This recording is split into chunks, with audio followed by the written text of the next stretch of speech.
pendidikan yang berjudul Pancasila Era Orde Baru. Namun sebelum itu kami akan memperkenalkan diri. Perkenalkan, nama saya Puisi Pesak. Dan saya Anggrain Jugarisari Rangserang. Saya Vira Brenda Renata Karwur. Saya Pandiwo Wiling. Saya Jennifer Muka Ago. Saya Firanda Kirani Kiriwang. Saya Abdal Tatulus. Baik, kita masuk pada pembahasan yang pertama, yaitu latar belakang Pancasila di masa Orde Baru yang akan dipaparkan oleh teman kita Afdal. A. Latar belakang Pancasila di masa Orde Baru. 1. Lahirnya Orde Baru. Lahirnya Orde Baru dilatar belakangi oleh runtuhnya Orde Lama. Tepatnya pada saat runtuhnya kekuasaan Soekarno yang digantikan oleh Soeharto. Orde Baru lahir sebagai rezim yang ingin mengoreksi penyelewengan terhadap Pancasila sebagai dasar Undang-Undang Dasar 1945 selama Orde Lama. Hal ini menyebabkan Presiden Soekarno memberikan mandat kepada Soeharto untuk melaksanakan kegiatan pengamanan di Indonesia melalui surat perintah 11 Maret atau Supersemar bagi bangsa Indonesia. Supersemar memiliki arti penting berikut. 1. Menjadi tonggak lahirnya Orde Baru. Dengan Supersemar, Letjen Soeharto mengambil beberapa tindakan untuk menjamin kestabilan jalannya pemerintahan dan revolusi Indonesia. 3. Pahitnya Supersemar menjadi awal penataan kehidupan sesuai dengan Pancasila dan Undang-Undang Dasar 1945. Sebagai pengemban dan pemegang Supersemar, Letnan Jenderal Soeharto mengambil beberapa langkah awal seperti A. Pada tanggal 12 Maret 1966 menyatakan PKI sebagai organisasi terlarang dan membubarkan PKI termasuk ormasnya. B. Pada tanggal 18 Maret 1966 menahan 15 orang menteri yang diduga terlibat dalam G30 SPKI. C. Membersihkan MPRS dan DPR serta lembaga-lembaga negara lainnya dan pengaruh PKI dan unsur-unsur komunis. Adapun langkah-langkah penting yang diambil pemerintah Orde Baru antara lain: 1. Membubarkan PKI dan menghancurkan PKI dan ormas-ormasnya. 2. Konsolidasi pemerintah dan pemurnian Pancasila dan Undang-Undang Dasar 1945. 3. Menghapus dualisme dalam kepemimpinan nasional. 4. Mengembalikan kestabilan politik dan merencanakan pembangunan. 5. Menyelenggarakan pemilihan umum. 6. Menyederhanakan partai politik. 7. Melaksanakan sidang umum MPR 1973. 8. Melaksanakan pembangunan di segala bidang kehidupan. 2. Keadaan selama masa Orde Baru. Keadaan masyarakat Orde Lama ditandai dengan penyelewengan terhadap dasar negara Pancasila dan UUD 1945. Berikut kehidupan masyarakat pada masa Orde Baru di berbagai bidang. 1. Ideologi. Takutnya akan kembali ideologi komunis di Indonesia. 2. Politik. Melihat situasi politik yang kian memanas, DPR berpendapat perlu dilakukan penyelesaian politik secara konstitusional. 3. Sosial. Pemerintah Orde Baru memperluas kekuasaan atas kehidupan masyarakat melalui tentara. 4. Kebudayaan. Kebudayaan baru mendefinisikan kebudayaan nasional sebagai puncak-puncak kebudayaan daerah. 5. Ekonomi. Untuk mengulang keadaan ekonomi yang mengacau sebagai peninggalan masa depan demokrasi pemimpin, pemerintah menempuh cara saat A. Mengeluarkan penetapan. 2. MPRS mengeluarkan garis program pembangunan, yakni pembangunan penyelamatan. 6. Pertahanan dan keamanan. Guna menciptakan stabilitas politik, maka pemerintah menempatkan peran ganda bagi ABRI, yaitu sebagai peran Hankam dan sosial. 7. Agama. Selama masa Orde Baru, hanya 5 agama yang diperbolehkan hidup dan berkembang di masyarakat. Sedangkan agama-agama lain dilarang. Baik, kita masuk pada B, yaitu konsep Pancasila sebagai asas tunggal yang akan dipaparkan oleh teman kita Fira Brenda.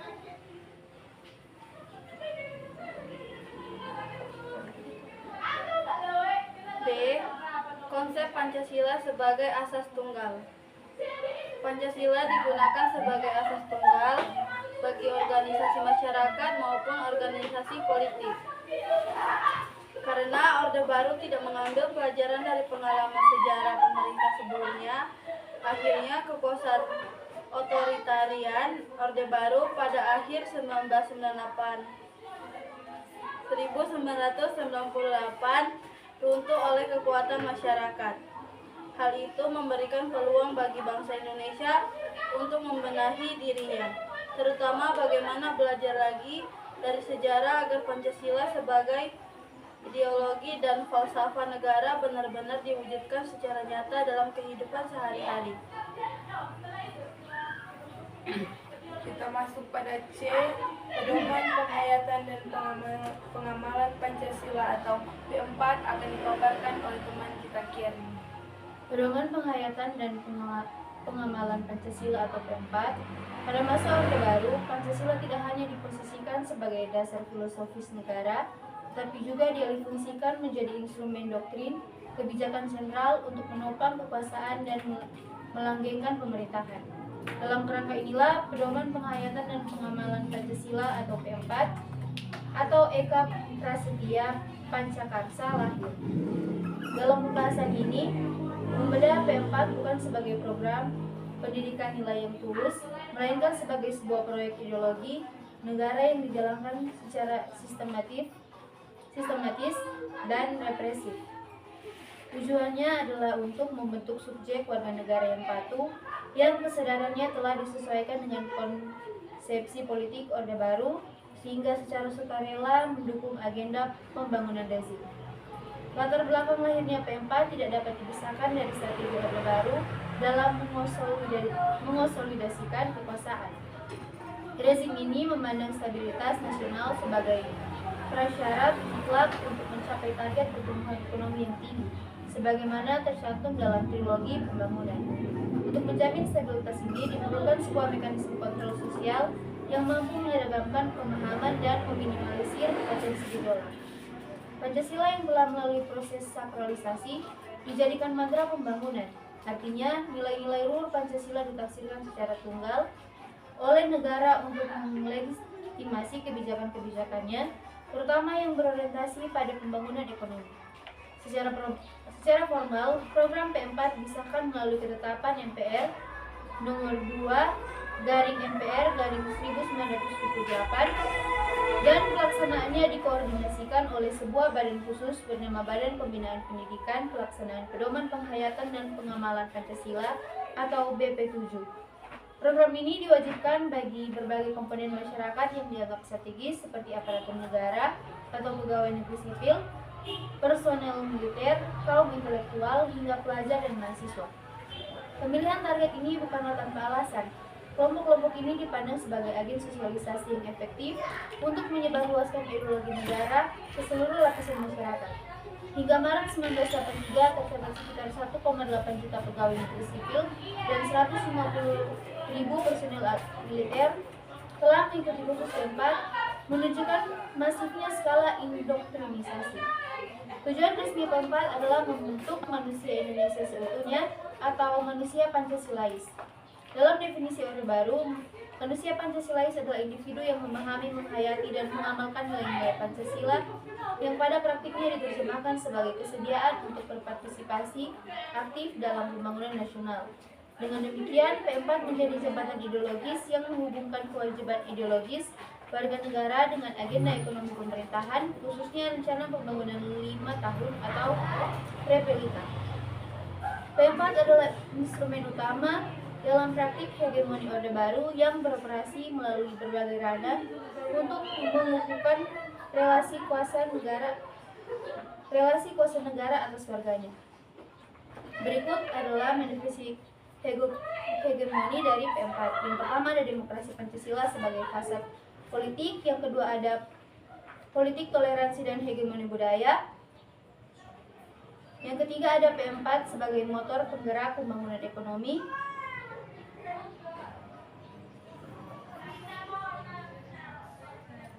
Yang terakhir adalah P4 sebagai motor penggerak pembangunan ekonomi.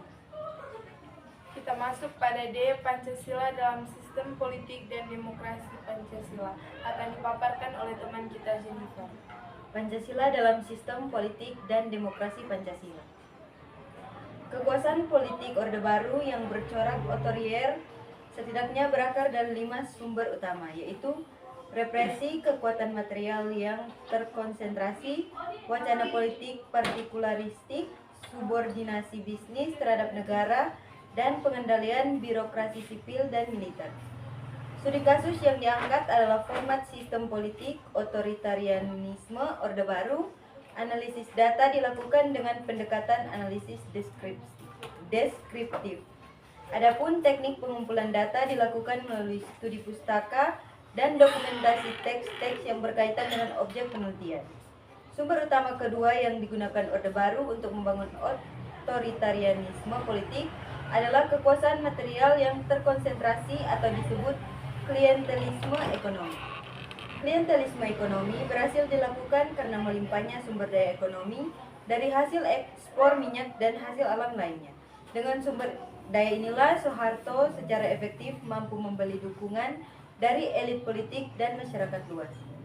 Karena kesulitannya dalam memperoleh dukungan politik murni dari masyarakat, Orde Baru mengembangkan pola money politics untuk mendapatkan loyalitas elit politik. Insentif ekonomi kemudian ditawarkan kepada elit politik yang loyal. Sebaliknya, pembatasan akses ekonomi diberikan sebagai sanksi kepada mereka yang melawan dan mengambil jarak dengan kekuasaan. Sumber kekuasaan otoritarianisme Orde Baru yang kelima adalah pengendalian birokrasi sipil dan militer. Hal ini dilakukan sebagai bagian dari upaya konsolidasi politik Orde Baru.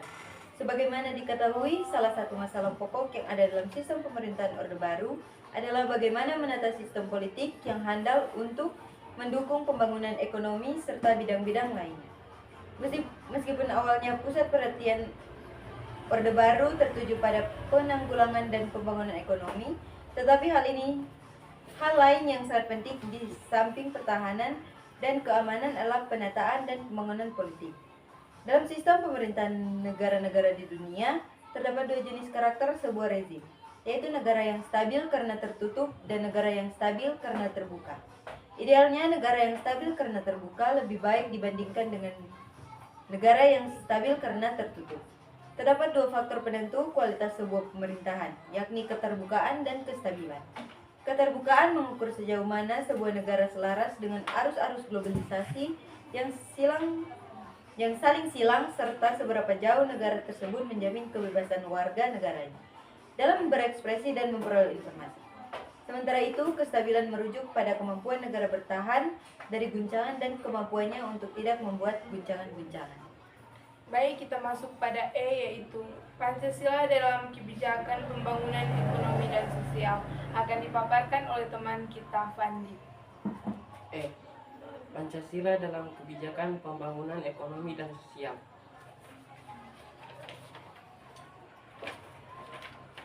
Strategi tersebut dijalankan melalui beberapa cara, utama Praktikum tahun 1989. Pertama, proses negaraisasi pengelolaan sumber daya ekonomi dengan dasar pasal 33 Undang-Undang tahun 1945.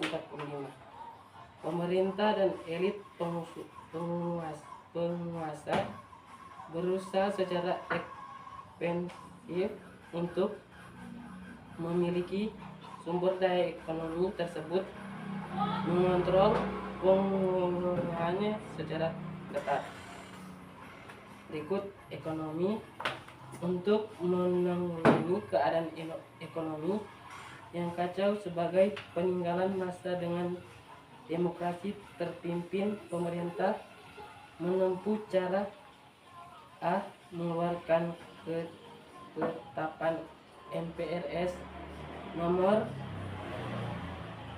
XX3 MPRS tahun 1966 tentang pembaharuan kebijakan ekonomi, keuangan dan pembangunan.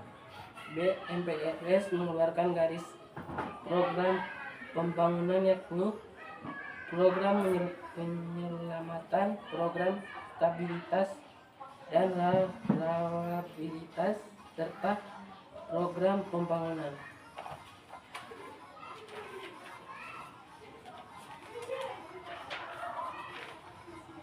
Pemerintah Orde Baru memperluas kekuasaan mereka atas kehidupan sosial masyarakat melalui tentara.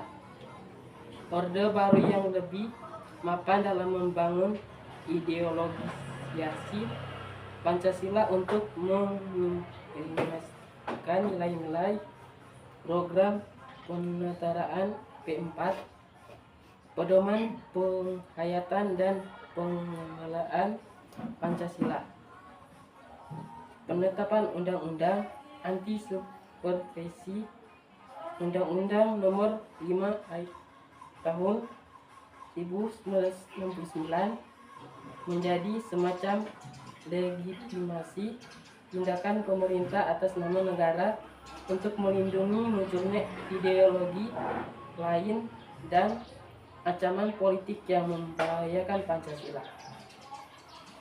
Baik, kita masuk pada F, yaitu kritik dan penyimpangan penerapan Pancasila di Orde Baru yang akan dipaparkan oleh teman kita, Anggraini. Kritik dan penyimpanan penerapan Pancasila di Orde Baru. Pancasila sebagai ideologi penindas di bawah kekuasaan Orde Baru. Pancasila mulai digunakan sebagai ideologi untuk menghantam ideologi-ideologi lain yang dianggap sebagai ancaman. Artikel menyebutkan bahwa ideologi yang menjadi target adalah komunisme dan Islamisme. Bahkan dapat ditambahkan liberalisme. Hal ini berbeda dengan fungsi Pancasila yang dicetuskan oleh Soekarno, di mana ia berfungsi sebagai payung untuk menampung berbagai ideologi. Kritik dan bahaya penerapan yang menyimpang, yaitu kesalahan membandingkan dengan agama, kedua, bahaya pemerasan Pancasila, yang ketiga, peringatan untuk BPIP. Pada Orde Baru, Pancasila digunakan sebagai alat kekuasaan sehingga banyak kebijakan pemerintah yang tidak sesuai dengan nilai-nilai luhur Pancasila. Pancasila ditafsirkan demi kepentingan kekuasaan dan dimanfaatkan oleh pihak-pihak tertentu yang sangat merugikan rakyat. Pemerintah Orde Baru melarang segala bentuk kritikan terhadap pemerintah karena dianggap mengganggu stabilitas nasional. Baik, kita masuk pada G, yaitu dampak dan warisan Pancasila di era Orde Baru yang akan dipaparkan oleh teman kita, Vira Blenda. Dampak dan warisan Pancasila di era Orde Baru. Ketika Orde Baru mengambil alih kekuasaan dan menguasai pemerintahan, muncul keinginan untuk tetap mempertahankan kekuasaan atau status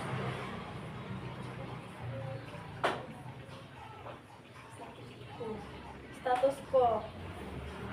Hal ini menghasilkan entry negatif yang selanjutnya dihapus dari keputusan awal Orde Baru. Akhirnya, banyak jenis penyelewengan yang dilakukan, penyimpangan nilai-nilai Pancasila dan ketentuan Undang-Undang Dasar 1945, terutama dilakukan oleh pemerintah Orde Baru. Usaha yang dilakukan untuk menata kehidupan politik antara lain: A. Pembentukan kabinet, pembangunan kabinet awal pada masa peralihan kekuasaan tanggal 28 Juli tahun 1966 adalah Kabinet Ampera dengan tugas yang dikenal dengan nama Dewi Dharma. B. Penyederhanaan dan pengelompokan partai politik.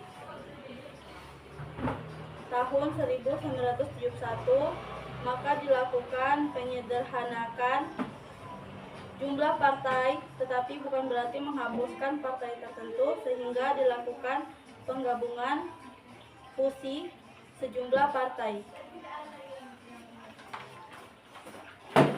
Baik, kita masuk pada yang awal yaitu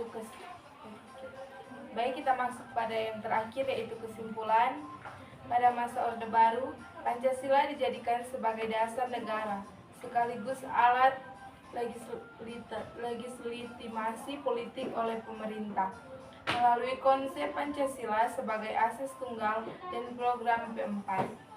Rezim Orde Baru berusaha membentuk keseragaman ideologi serta mengontrol kehidupan politik dan sosial masyarakat.